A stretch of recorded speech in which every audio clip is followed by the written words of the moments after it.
ঝড়ে লন্ডভন্ড সবকিছু। ঝড়ের প্রভাবে ক্ষতিগ্রস্ত প্রায় 20টি বাড়ি। উড়ে গিয়েছে বাড়ির চাল, ভেঙে চুরমার ঘরবাড়ি, একাধিক গাছ ভেঙে পড়েছে বাড়ির ওপর।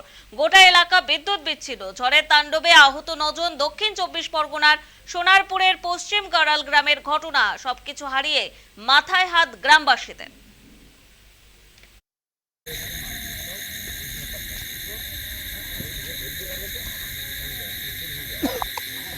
খালের ওপারে সব আছে।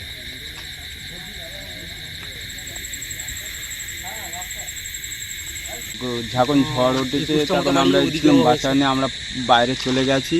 আর ওই ঝড় খুব জোর হয়েছে, আমরা অন্য বাড়িতে গেছিলাম।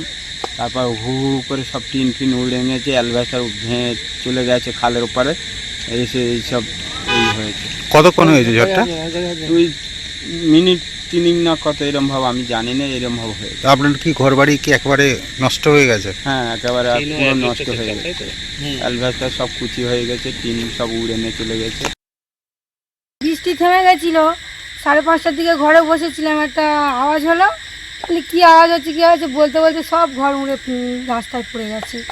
বাড়ি ছিল না আমার স্বামী, পাশে বাড়ির লোক এসে সব সরিয়ে টরিয়ে দিল।